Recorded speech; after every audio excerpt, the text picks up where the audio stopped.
Welcome to the Pathways to Profitability podcast, personal tales of business success, where we hear local business owners' personal stories of their trials and tribulations that got them to where they are today.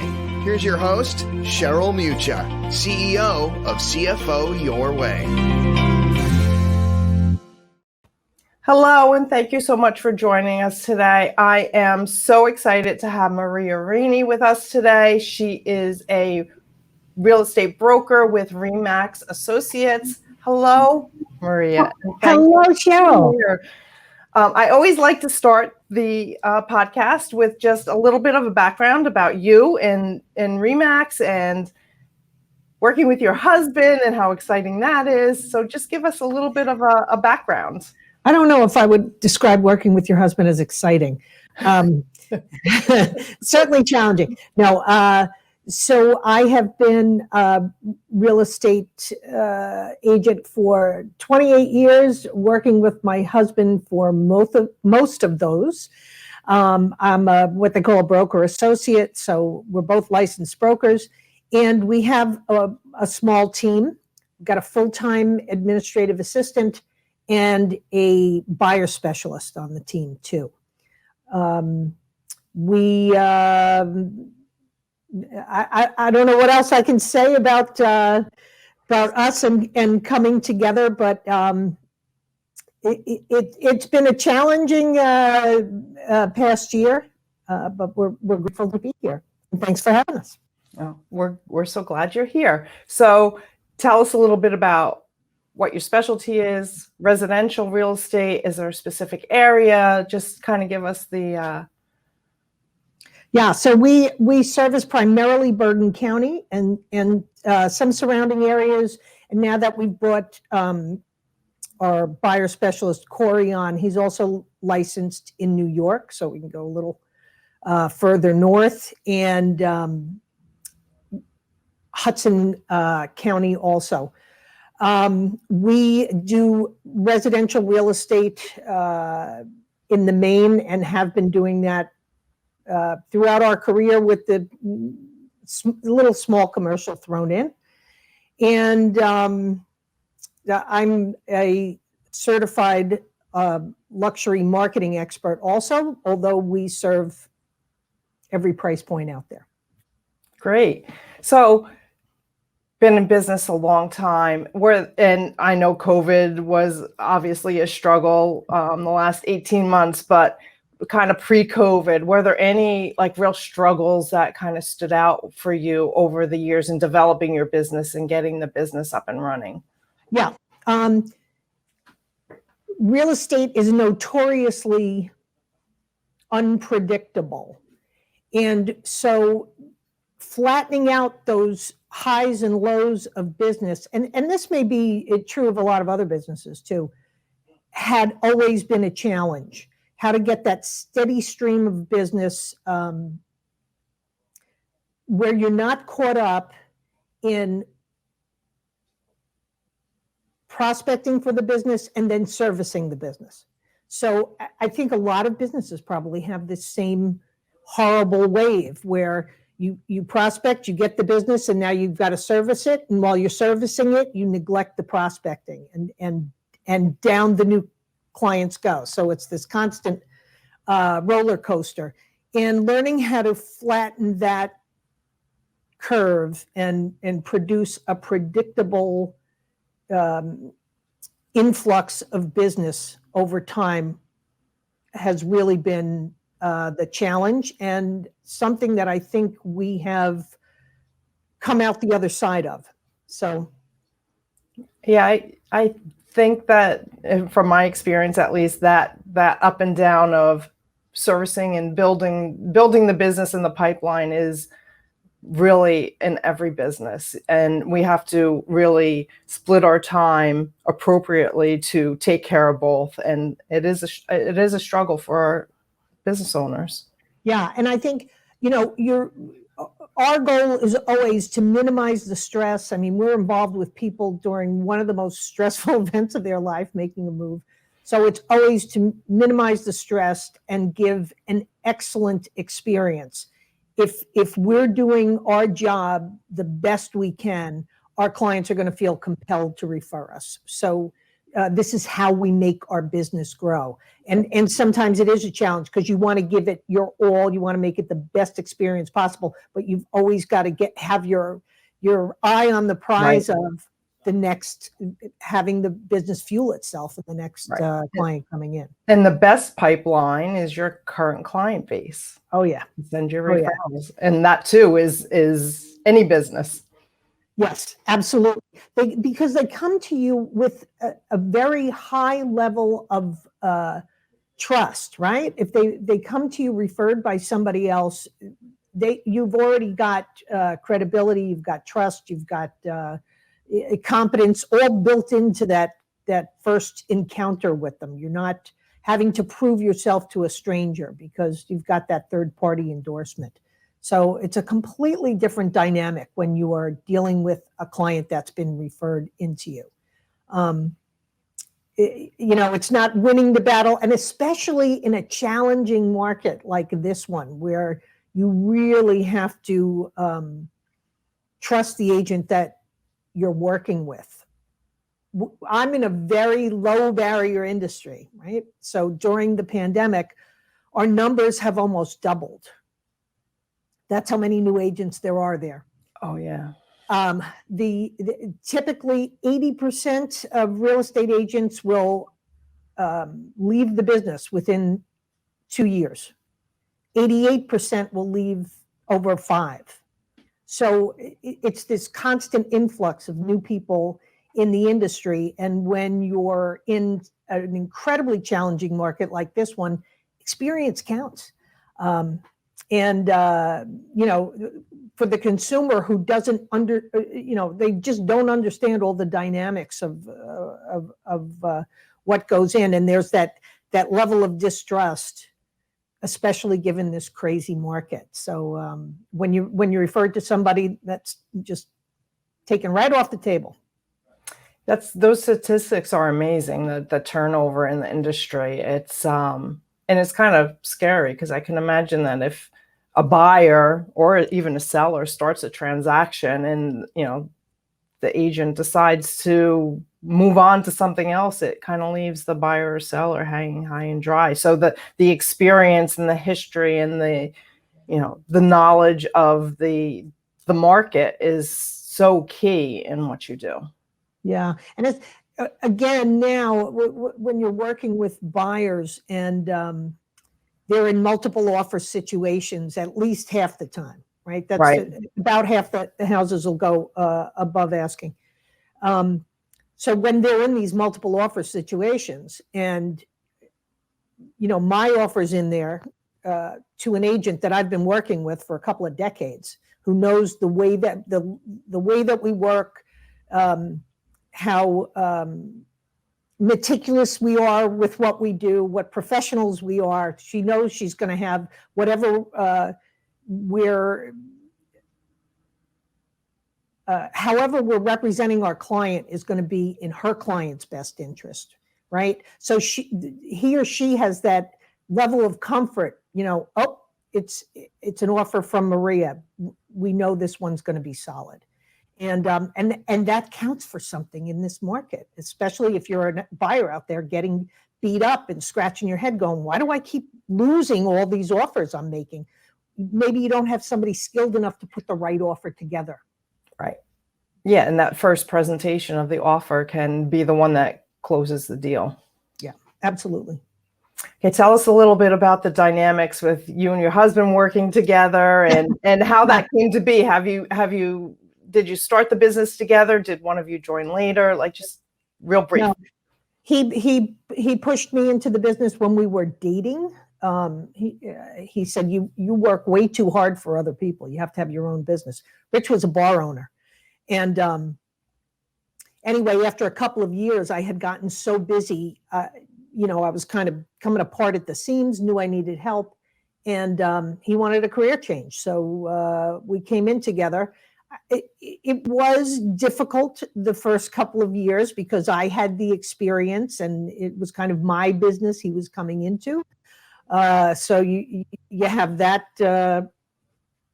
dynamic, if you will. But we kind of quickly learned that we don't do the same thing in the business. And I think all small businesses work the same way. There's got to be a division of labor, right? You don't just duplicate what the other guy's doing, because that it doesn't make sense. Why? Everybody's got their own strengths and specialty. And when you can divide up the labor, when everybody's doing a different function in the business, it works much more efficiently, and it certainly benefits the client.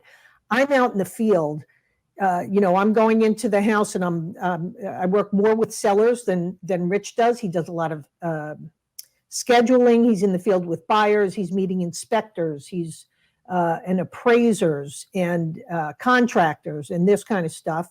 And Judy's in the office managing all the websites and the paper trails, and electronically putting together so many of the documents that we've been working with over this time.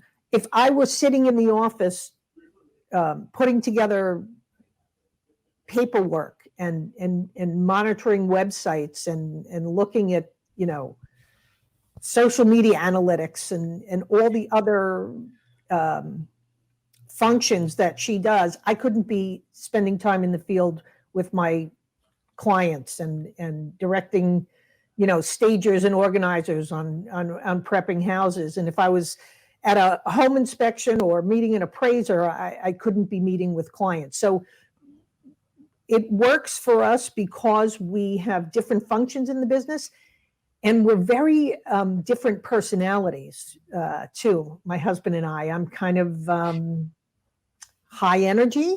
I'm very decisive, and he is more meditative. He's more of a facilitator. And so when we have a challenge in the business with a client, we all work on the same clients, right? We just do different functions for them. But when we have a challenge with a client, we bring the different viewpoints to bear, and I think that benefits our clients too. So we sometimes joke, Rich and I may be the same person because we're never in the same room at the same time. But we do work together on things, and like I said, we have different functions for the same client, but we're not on top of each other. And so I think that's why working with my husband works. Yeah. And it's all about communication with the whole team, and just having that current open communication so that everyone knows where each part of the transaction is and what the next step is. Yeah. And some of the communication is also good software, right? Right. So we have very detailed computer programs that help us manage our clients.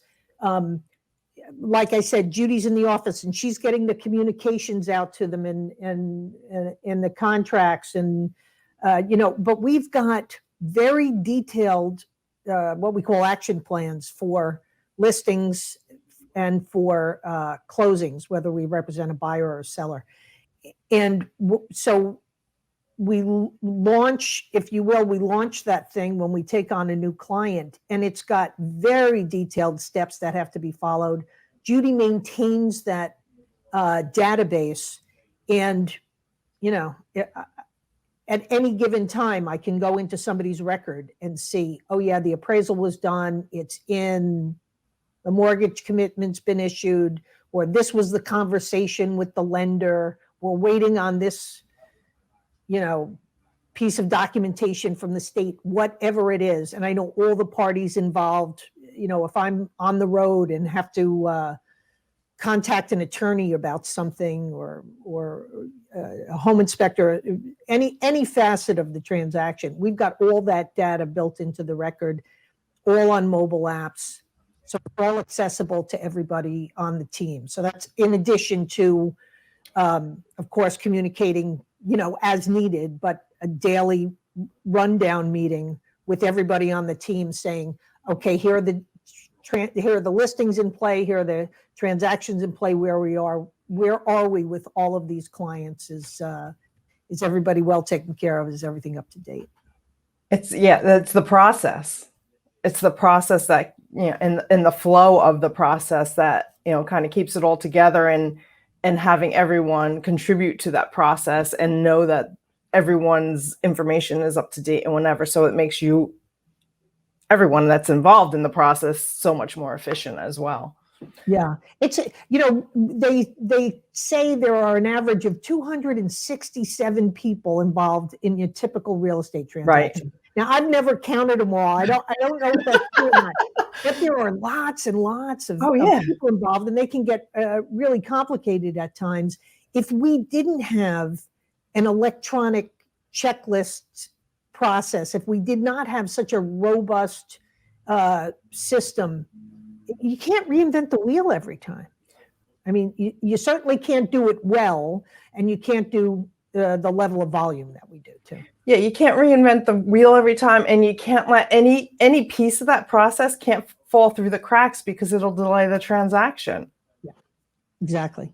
So have you always used a system as robust as this one that you're describing, or has this kind of formed over time? No, we, from fairly early on, I used a system like this, except back in the day, I used to have to back it up on floppy disks. You'd be sitting there forever backing up the database. But we always did, and we adapt and change over time. I remember, I'm a little embarrassed to say, so this is probably around 2000. When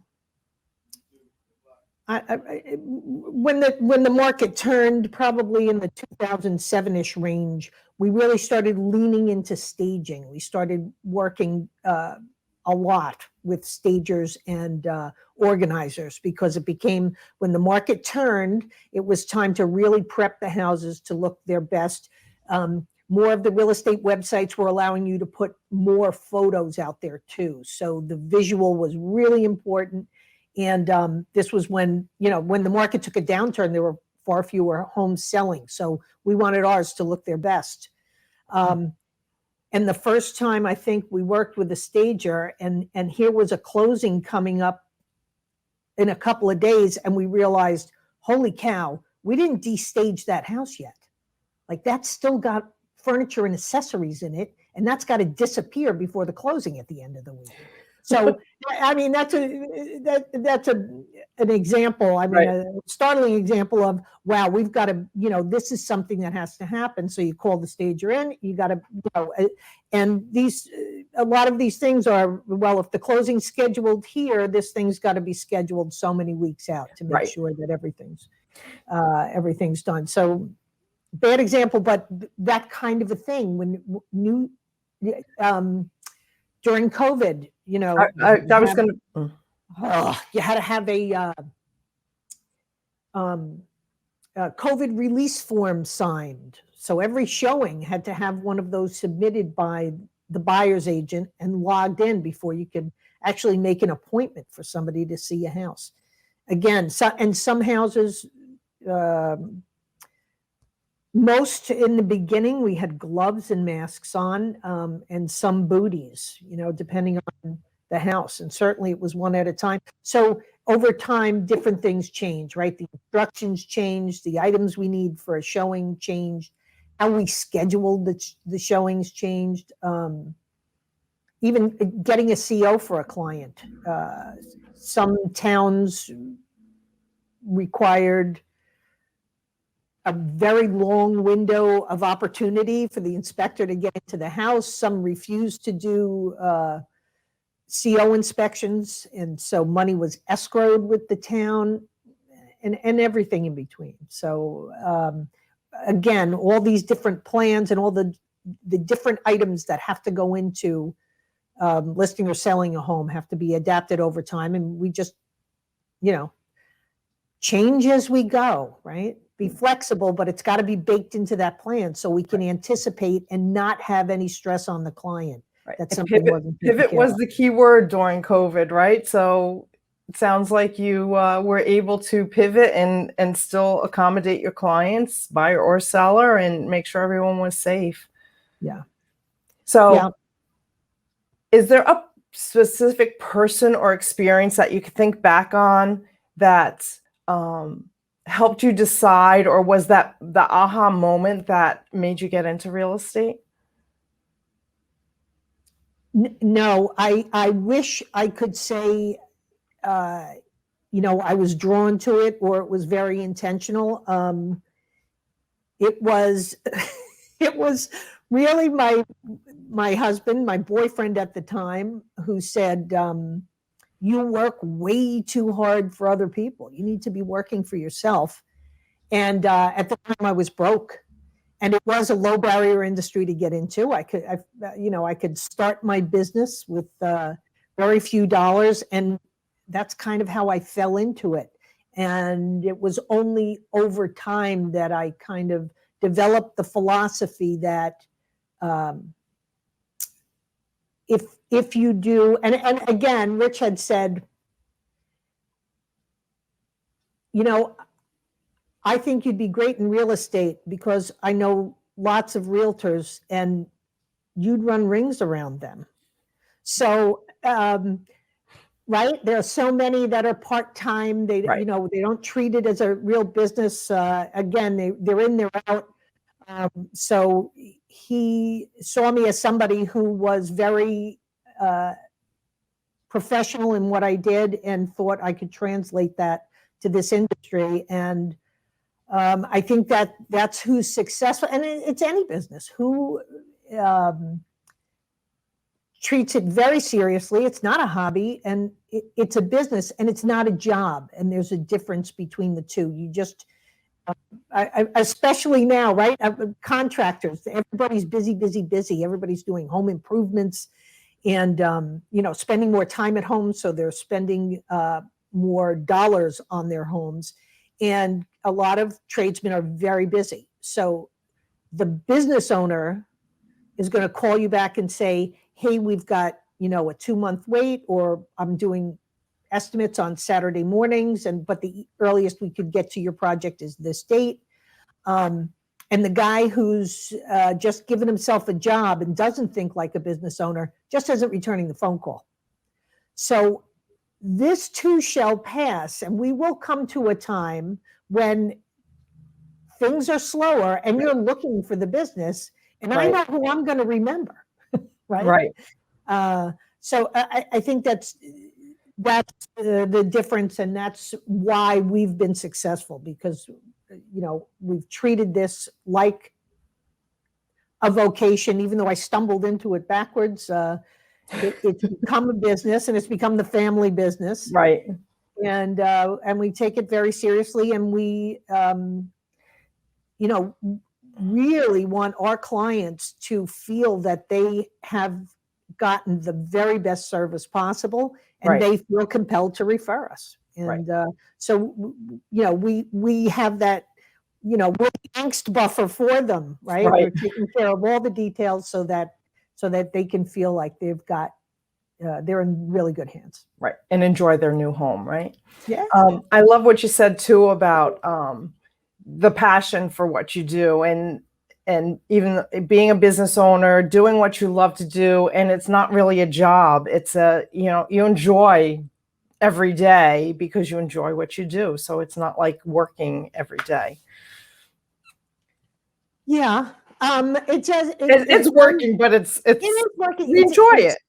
During when things are stressful, times are stressful like this. I mean, the past year and a half, if you weren't feeling stressed, you weren't living on planet Earth. So it was a really rough time for a lot of people, and that makes the job harder. In that you just want to make them protect them from everything that you can.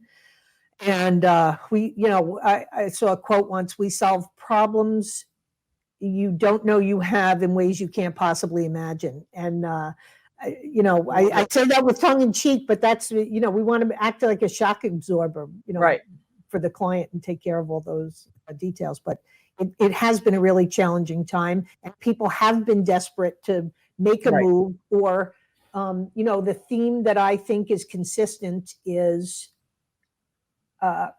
people have reflected and said, what am I doing? Why am I still working, living here? Why aren't I living near family and friends? Whatever it is, people have re-examined where they're at in life during this pandemic, and people are making changes because there's the realization life can be short. Why aren't I pursuing my passion or the place I want to be? And living happy. Yeah. So how you kind of touched on this a little bit, but I just want to really get a definition from you. How do you define business success?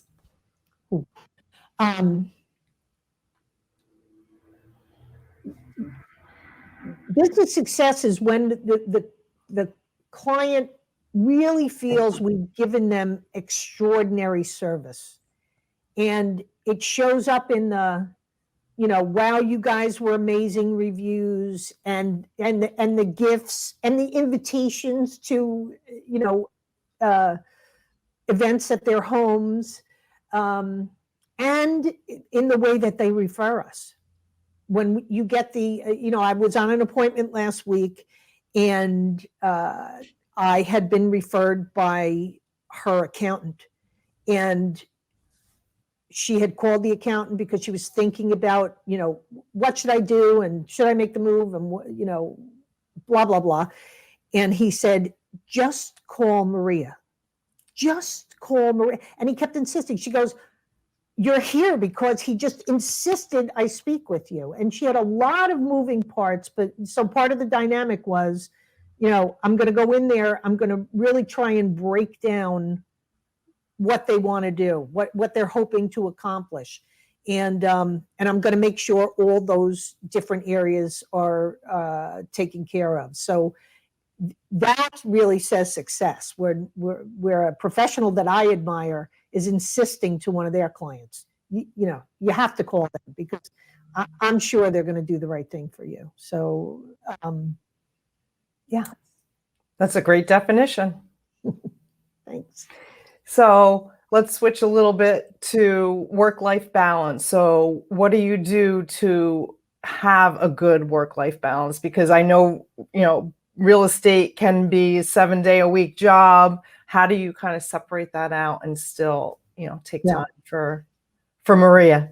Yeah. So it can't be a 7-day-a-week job. And that's the myth in the industry. And we have to do our best to dispel it. Nobody works 7 days a week. Why would you work 7 days a week? You have to have a life. It's crazy.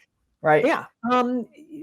And if you're calling me at 10 o'clock at night, and by the way, I'm sleeping then, but if you are calling me at 10 o'clock at night, I can't do anything about your issue at that point in time. No other professionals are working then. So it can't be, if you need to communicate with your attorney or your lender or your home, any of those people, anybody else involved in the transaction, they're not reachable at that point in time. We try and explain to our clients that, hey, Monday through Friday, 9 to 5, certainly, we're always there and we can get things done for you. I try always to take 1 day off a week, and it's usually a weekend day. So admittedly, we work 5 and 6 days a week.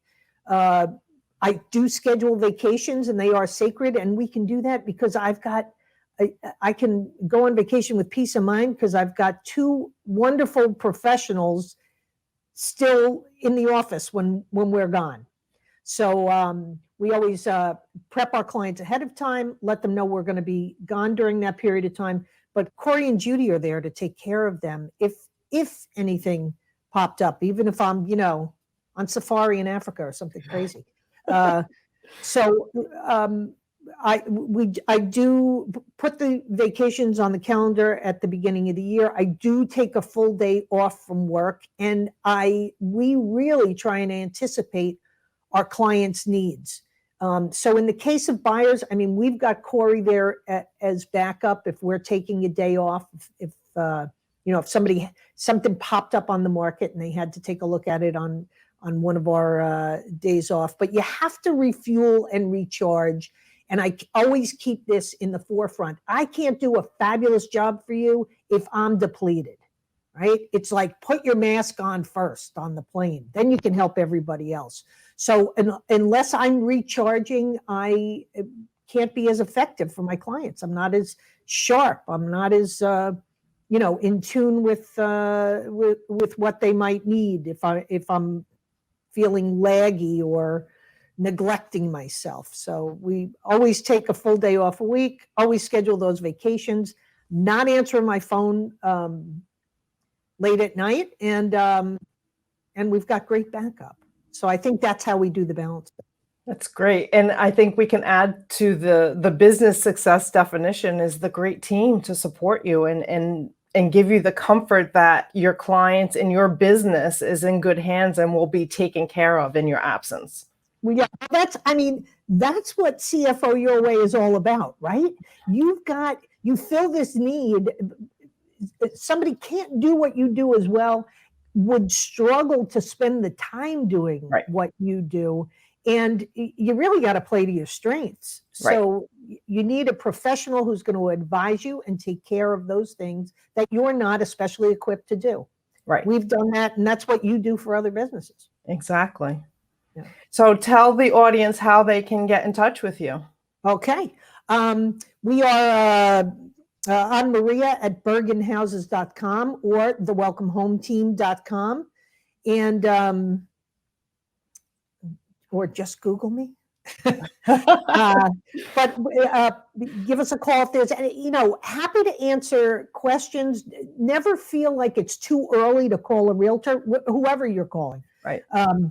It's never too early. If you're looking, well, I'm thinking about next year, but I don't know if I should be doing this repair or this renovation to the house or whatever it is. It's never too early to call somebody in, get a tap into that resource so that you start off on the right foot. I always refer to it as building the foundation. So you need to have that solid foundation in order to get through the rest of the process. Yeah, exactly. So never too early. Happy to answer any questions. So reach out if we can assist in any way. Thank you so much for being here with me today. I'm really glad that you were able to share your knowledge and your experience as a business owner. I think there's so many people that want to go out on their own, and there's so much hesitation, and it's just great to hear stories of success and know that hard work and surrounding yourself with the right people, you can do anything. So thanks for having me. So to our audience, thank you so much for listening in. Be sure to stay connected with us and look forward to upcoming episodes of our podcast. Have a great day.